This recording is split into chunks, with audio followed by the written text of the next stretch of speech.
Hello అండి. అందరికీ నమస్కారం. 'సుగాలి ప్రీతి' కేసు గురించి మరోసారి రాజకీయంగా చర్చ జరుగుతుంది. ఈసారి కారణం సుగాలి ప్రీతి గారి తల్లి పార్వతి గారు గన్నవరం పోలీస్ స్టేషన్‌లో ఉప ముఖ్యమంత్రి పవన్ కళ్యాణ్ గారిపై ఫిర్యాదు చేయడం. పార్వతి గారు తన ఫిర్యాదులో 2019 నుంచి 24 ఎన్నికల వరకు పవన్ కళ్యాణ్ గారు సుగాలి ప్రీతి కేసు గురించి పలుమార్లు మాట్లాడారని, సుగాలి ప్రీతికి న్యాయం జరిగే వరకు నిద్రపోను, సుగాలి ప్రీతి కోసం పోరాడతాను అని ప్రజలకు హామీలు ఇచ్చారని ఆమె గుర్తు చేశారు. కానీ ప్రభుత్వం ఏర్పడిన తర్వాత కూడా తమ కుమార్తె కేసులో ఆశించిన స్థాయిలో పురోగతి కనిపించలేదని ఆమె ఆరోపిస్తున్నారు. ఇటీవల ఫ్రీడమ్ ఆఫ్ స్పీచ్ గురించి మాట్లాడుతూ ఆధారాలు లేకుండా మాట్లాడితే చట్టపరంగా చర్యలు ఉంటాయని పవన్ కళ్యాణ్ గారు చెప్పారని, అదే మాట తన కుమార్తె కేసు విషయంలో కూడా వర్తించాలని, తమ కుటుంబాన్ని బాధించేలాగా తప్పుడు ప్రచారం జరిగిందని భావిస్తూ ఆయనపై చర్యలు తీసుకోవాలని కోరారు.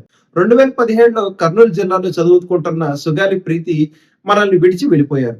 కుటుంబ సభ్యులు ఆరోపణల ప్రకారం ఆమెపై బలవంతం జరిగి ఆ తర్వాత ప్రాణాలు కోల్పోయారని వారు మొదటి నుంచి చెబుతున్నారు. ఆ రోజు నుంచి ఈ రోజు వరకు ఒక తల్లి మాత్రం తమ కుమార్తె కోసం న్యాయం కావాలని పోరాడుతూనే ఉన్నారు. ఈ కేసు రాజకీయంగా కూడా చాలా ప్రాధాన్యం పొందింది. విపక్షంలో ఉన్న సమయంలో పవన్ కళ్యాణ్ గారు బాధిత కుటుంబాన్ని కలిసి పరామర్శించారు. సిబిఐ విచారణ జరగాలని బలంగా డిమాండ్ చేశారు. సభలో కూడా కేసుల గురించి పదే పదే ప్రస్తావించారు. తర్వాత ప్రభుత్వం మారింది. కేసు సిబిఐకి అప్పగించే ప్రక్రియ ప్రారంభమైంది. అదే సమయంలో బాధిత కుటుంబానికి జగన్ గారి ప్రభుత్వం సుమారు 8 లక్షల ఆర్థిక సహాయం, 5 సెంట్ల ఇంటి స్థలం, 5 ఎకరాల వ్యవసాయ భూమి, కుటుంబ సభ్యులకి ప్రభుత్వ ఉద్యోగం వంటి సహాయాలు ప్రకటించారు. అయితే ఇన్ని సంవత్సరాలు గడిచిన సుగాలి ప్రీతి గారికి పూర్తి స్థాయిలో న్యాయం జరిగిందా అనే ప్రశ్న ఇప్పటికీ స్పష్టమైన సమాచారం లేదు. పార్వతి గారు పవన్ కళ్యాణ్ గారిపై ఫిర్యాదు చేయడం అది పూర్తిగా ఆమె చట్టబద్ధమైన హక్కు. ఆయన్ను ప్రశ్నించే హక్కు ప్రజాస్వామ్యంలో ప్రతి పౌరుడికి ఉంటుంది. అందులో ఎలాంటి సందేహం లేదు. కానీ ఈ లీగల్ బ్యాటిల్ చివరికి ఎవరిపై ఎక్కువ ప్రభావం చూపుతుంది? పవన్ కళ్యాణ్ గారి పైన, లేక సుగాలి ప్రీతి కేసు విచారణ పైన? ఎందుకంటే ఈ రోజు మీడియా మొత్తం పవన్ కళ్యాణ్ గారిపై ఇచ్చిన ఫిర్యాదు గురించే మాట్లాడుతుంది. కానీ ఈ కేసులో అసలు నిందితులు ఎవరు? విచారణ ఇప్పుడు ఎక్కడ ఉంది? ఎందుకు 9 ఏళ్లు గడిచినా పూర్తి కాలేదు అనే ప్రశ్నలు మాత్రం మళ్ళీ వెనక్కి వెళ్ళిపోయినట్టుగా కనిపిస్తున్నాయి.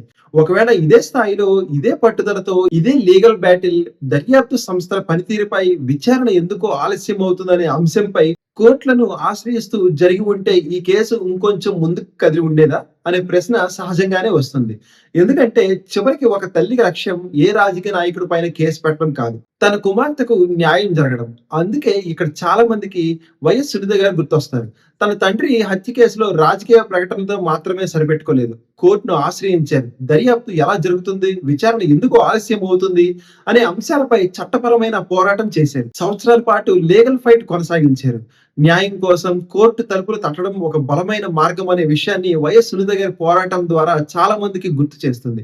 అదే విధంగా పార్వతి గారు కూడా అవసరమైతే దర్యాప్తు సంస్థలు వేగంగా పనిచేయాలని, విచారణ పురోగతిపై సమాధానం చెప్పాలని, అందుబాటులో ఉన్న చట్టపరమైన మార్గాలను ఉపయోగిస్తే ఆమె అసలు లక్ష్యమైన నా కుమార్తెకు న్యాయం కావాలి అనే పోరాటానికి మరింత బలం వచ్చే అవకాశం ఉందని భావించే వారు కూడా ఉన్నారు. ఈ రోజు ఆంధ్రప్రదేశ్‌లో చాలా మందికి సుగాలి ప్రీతి కేసు గురించి పూర్తిగా తెలియకపోవచ్చు. కానీ సుగాలి ప్రీతి గారి తల్లి పార్వతి గారు ఎవరో చాలా మందికి తెలుసు.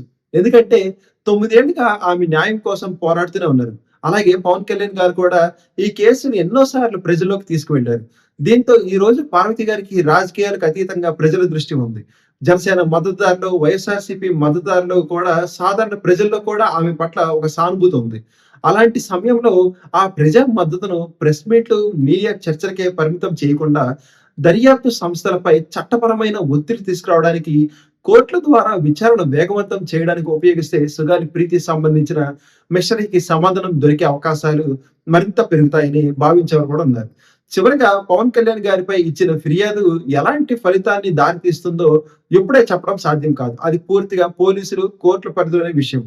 కానీ ఈ మొత్తం ఘటన ఒక పెద్ద ప్రశ్న మాత్రం ముందుకు తీసుకొచ్చింది. రాజకీయ నాయకులు హామీలను ప్రజలు చట్టపరంగా ప్రశ్నించవచ్చా?